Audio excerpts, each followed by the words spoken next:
some of you know that I've got a particular twist on things.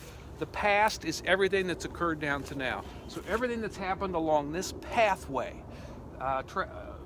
deer and beaver and whatever else, every person, man, woman, child that's come along this pathway. I just had a guy walk by earlier. This is my second take because he got my shot.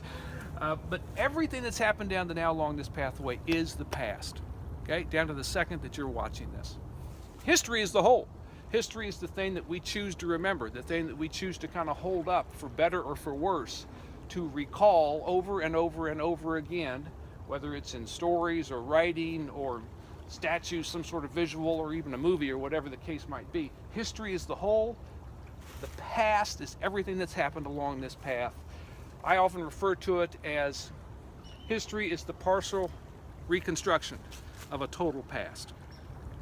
So that's just something to kind of bear in mind. Second thing I'd like to connect to you in terms of this story is this. This is a leadership thing. You're a leader if you have one or more followers. You veterans of mine, you alumni of mine know that. I've said that a lot. A big thing right now when it comes to followers in a workplace or in an organization or in some sort of defined group is culture. What's our culture? We need to understand what our culture is and our identity that comes from our culture. Well, culture is really is absolutely rooted in the past. We don't like to talk of it in those terms, especially as Americans. We seem to think of the past as a kind of not of a great thing to spend a lot of time in. But my point is, the culture that you think that you have began in the past. It began before, prior, previous. Now, don't think of it as backward looking, because that's negative. That already starts you down a negative pathway. However, but think of it as everything that's happened before that is expressed amongst the followers around you. That's the culture that you have. Now, you can choose a culture, right? You can choose part of it. We're going to choose to dig this hole because something remarkable happened here and we think it ought to be remembered. We're going to choose that. However, whether you choose it or not, it's going to exist.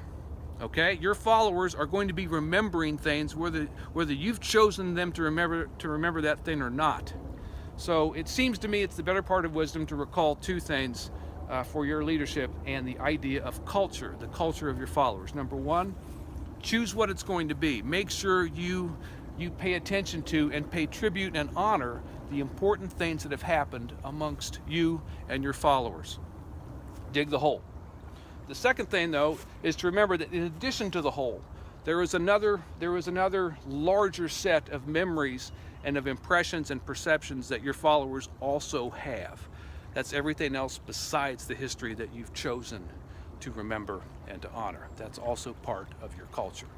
So thank you so much for hanging out with me today on this beautiful day in December, or almost December, I guess it is. So think about the history hole from 1621 and those two Englishmen who were astute enough to write down what Squanto told them about the significance of the holes. Thanks much.